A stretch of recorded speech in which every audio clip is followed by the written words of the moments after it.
Hello guys, welcome back to my YouTube channel. This is Diamond's Groove. Thank you so much for stopping by on this channel. So in today's video, I'll be talking on the types of people you probably may encounter in your dating phase, which you regret, which you do not want to meet them again. So this is what this video is basically all about. So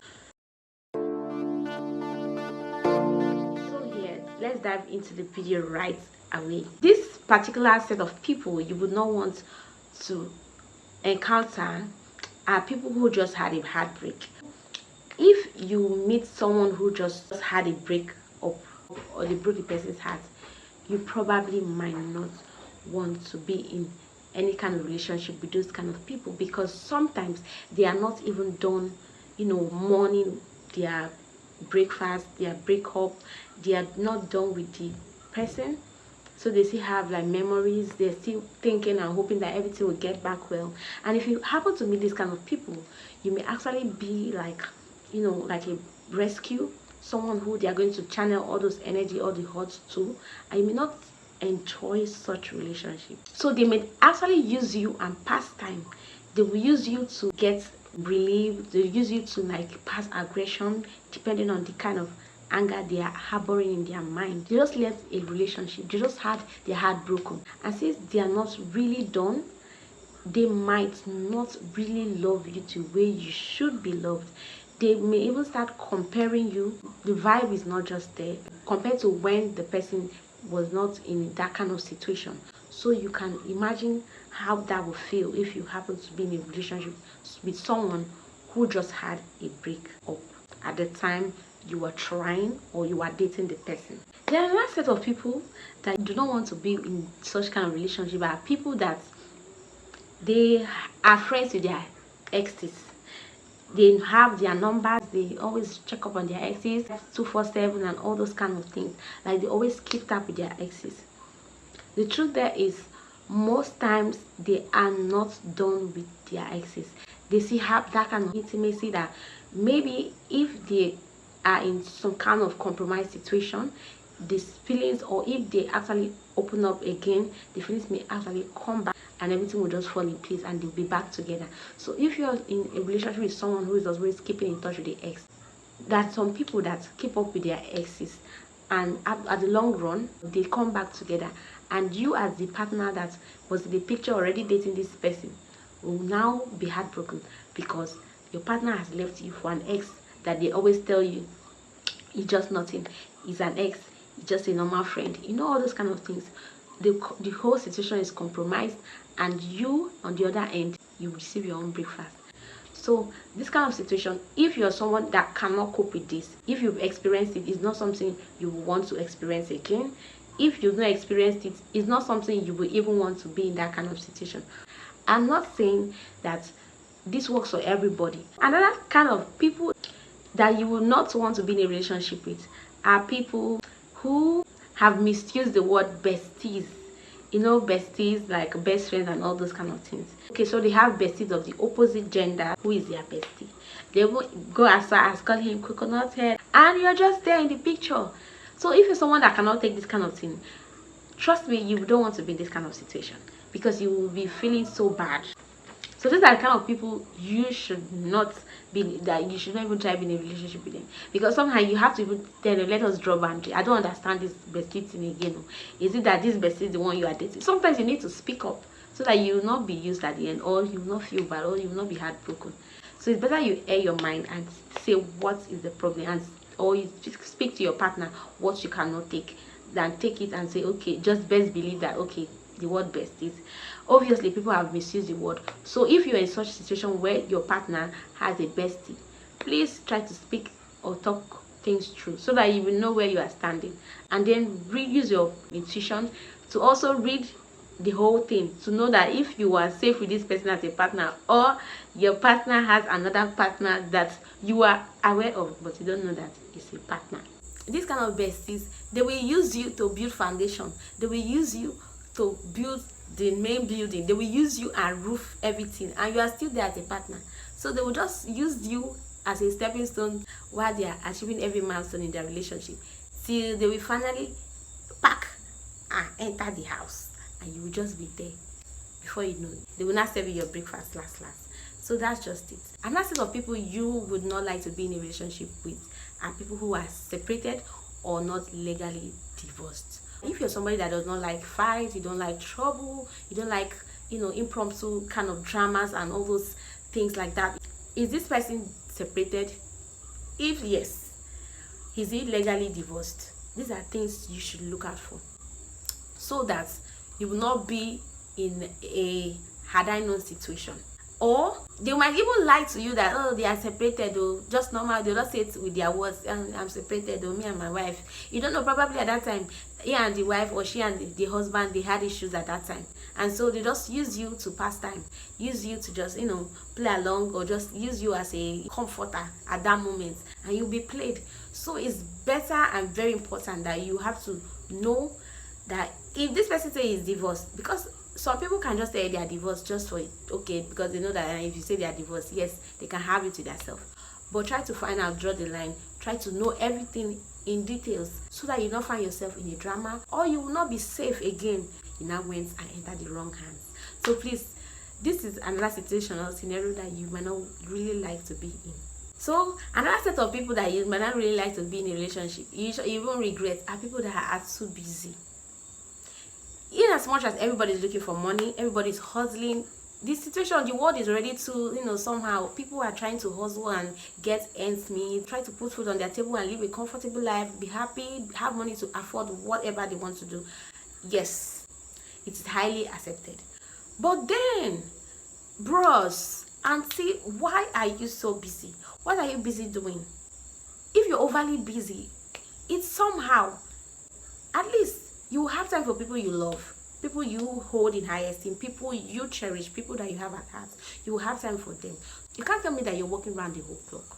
And these people that are too busy somehow have reasons to give you so many excuses. People who are busy will always have time to reach out to their loved ones. Will always have time to reach out to their partners.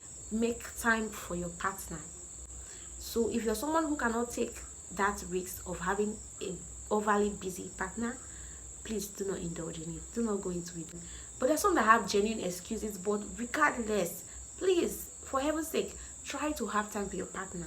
No matter how busy you are, try to schedule time. Just balance everything. How do you tend to balance your real life? How do you tend to balance every other thing in your life? Because at some point, okay, is it when you are old, when your bones are not strong? Please look into that. You have to look into it, that you do not meet a partner who is overly busy, that he doesn't even have time or she doesn't even have time for you. Another set of people that you might not really want to have anything to do with are people who are broke. And this brokenness comes with a lot of baggages. Because one, the disadvantage of not even being busy at all. They will have your time, they will be in your nose, they will be in your face, but they are broke at the same time. They have insecurities. They make the most rules. They make you so inconvenienced. They make you uncomfortable. They make you sad, and they don't even pay your bills. They are just in your nose, they are in your face because they have time. And then they might even be domineering to always tell you this, give you conditions that you cannot even keep at some point. Let me not make this person feel like this is, he's broke and all those kind of things. So you try to, absorb and take all the excesses at the detriment of your own self, or you are even doing all that just to make the person feel happy. But then you are giving them chance. So, and they want to make you or create you into a version that you are not. They are just there to control your life. They're just there full of insecurities. So if you don't want to be in that kind of situation, don't even indulge. When you see that this is the situation you're in, you have to walk away. So another set of people you might not want to be in a relationship with, or you should not even try to be in a relationship with, or if you have tried, you don't even know how it looks like. You know all those ones they call mommy boys, mommy babies, that before they do anything, they have to report to their mother or their father has to know that this is what they are doing. I'm not saying you shouldn't be accountable to your parents. You shouldn't tell them what you need to tell them. But you see those ones who do not have an opinion, or who do not have a voice of their own, you need to be scared of them. They cannot make a decision for the both of you. They have to consult an oracle. They have to consult someone. They are majorly the mommy's boys. So my mommy said this, my mommy said that, I cannot do this. Okay, let me inform my mommy. I need to call my mommy. I need to do this. Oh my God, no. He's not even man enough to even be in a relationship. He still needs to be under his parents till he has learned that at some point in his life he will have to leave his father and mother and cleave to another partner. So when that is not yet done, do not indulge. So you're even asking the person of an opinion, what do you think about this thing? Okay, let me ask my mommy, let me hear what she will say. Oh, my mommy said this, my mommy said that. Those are mommy's boys, and sometimes it doesn't always end well. You understand what I'm saying?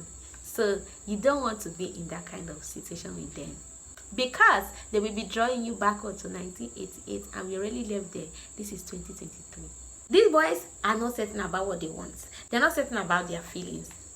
These boys, they are men who have not grown actually. So they're not certain about what they want. They're not certain about their feelings. They're not certain about their choices. They are just not certain. They are so unsure of things. They are uncertain about life. They're certain about making their own choice and decision of their own. Okay, this takes us to the next point. You wouldn't want to be in a relationship with someone who is selfish, self-centered, and also self-absorbed. Everything they care about is their self. They don't care about you as their partner. They don't care about your opinion. They don't care about their actions. They don't care, or they don't even think about you. Like, okay, how would this favor my partner? What will my partner say about this thing? Do I listen? Like, they don't even consider it. That's just the main thing. You're not considered. You're just a fourth option, because the first option, they are there, they are the ones. The second option is for themselves. The third option is for themselves. The fourth option, probably you'll be in the seventh option, because 247, they're always thinking about themselves. When you need them the most, they do not show up. They are nowhere to be found. They do not care about whatever you're passing through. They do not help, or they do not even render service to you. They are just about themselves. If you want to analyze it, they have not even contributed anything or even helped your life in one way or the other. It's just you always helping them. It's just you always coming through for them. They have not come through for you before. This kind of partners, you need to avoid them, because they are partners. That's why partners, this one helps this one reciprocates. This one in your little way. I'm not saying you should do something so mighty, but try to help. Try to give service. Try to just render services to your partner. Make them happy. Be thoughtful about stuff you do for them. It goes a long way. They need to relearn. They need to flush out everything they have in their head. And if they want someone to be in their life, then they need to adjust, so that they can also accommodate other people. These kind of people are hard to deal with, because it's just always about them. If you've been in this situation with someone who is self-centered, self-absorbed, or selfish, you actually understand what I'm saying. Or if you are in it, you already can relate to this. Or if you are about to experience this, that's you are trying to, please run away. Okay, another set of people who you wouldn't like to be in a relationship with are people that can never accept their mistake. They are Mr. Right, ITK. There's nothing that is wrong in their eyes that they do. Even though you call their attention, oh, this thing you did is not right, or this thing you didn't do it well, they do not take corrections. They have the final say. Everything they say is the best. Whatever you are saying, they do not understand. They cannot relate to it. So these kind of people are so hard to deal with. First of all, as a person, their personality is already so hard to deal with already. They are perfect. They are just like 100 over 100. They are 10 over 10. Instead of them to take the blame, they rather blame everything, as long as they are not the ones taking this blame. They do not even take responsibilities for their acts when obviously you have pointed it out to them, or even try to correct their wrongs. They just feel that everything they do is right. To crown it all, they always play the victim card, because when you bring this thing to them to tell them that this thing you did is not correct, this thing you did is not good, they will switch everything up. So like, this brings to another point, which is people who have temperaments. Is a very hard card. It's a hard one to crack, because you do not want to get in their way. You do not want to do something that will make them angry, because reactions might not be something that when they are calm they will really like. And you too, you don't want to even, go that edge or that way, so that they do not unveil or unleash such character. So these are kind of people, they need to work on themselves before even getting into a relationship with somebody, because you cannot just bring that kind of baggage into a relationship and expecting that someone should be able to understand you, that you're temperamental. Please work on yourself. They can even do something when they are triggered, and it can be something that you may not come out of it. It means something that is so dangerous, so bad, depending on the extent to which their anger took them or made them unleash or do those kind of things. So it's really a risky and scary kind of issue. Please work on yourself if you have temperament issues. So this very one takes us to the last and final point: a partner who is a complainer and also negative. Somehow two of them kind of like tally together, or like, complement each other, because someone who is complaining a lot may likely be someone who has a negative perspective to life. They complain about everything and anything. They are just negative about it. Can you do this thing? Oh, I cannot do this thing. Oh yeah, try another one. Oh, I don't know if the other one I will try will come out well. It has not. They just complain a lot and they are negative at the same time. They will definitely bring you down, shatter your plans, your ideas, try to like drag you to make you try to be like them, obviously. And at some point your light will start getting dim. You may not even be able to shine your light. You as a person, you will not even be bold again. You will not just be doing things that you used to do effortlessly, because now you're with somebody who is always complaining, who is negative, and you'll be, before you know, you are following that footstep. And somehow, if you're someone that doesn't have a strong personality, you might also follow them down into that kind of lifestyle, that kind of way, because you're with someone who is always complaining and who has negative perspective to everything, because it is infectious and it can also be toxic to you. So guys, in this video I've talked about so many kind of personalities or people you do not want to associate with if you are in your dating phase, or if you have tried it already. If you have been with such kind of person, you do not even want to be with such kind of person again. So guys, we've come to the end of this video. Thank you so much for watching to this point, and please, if you're a new subscriber, if you're listening to me for the first time, please do well to subscribe to this channel. Turn on your post notification bell to receive new notifications whenever I post a video, and please share my videos, like, and leave a comment down below in the comment section. Bye. See you in my next video.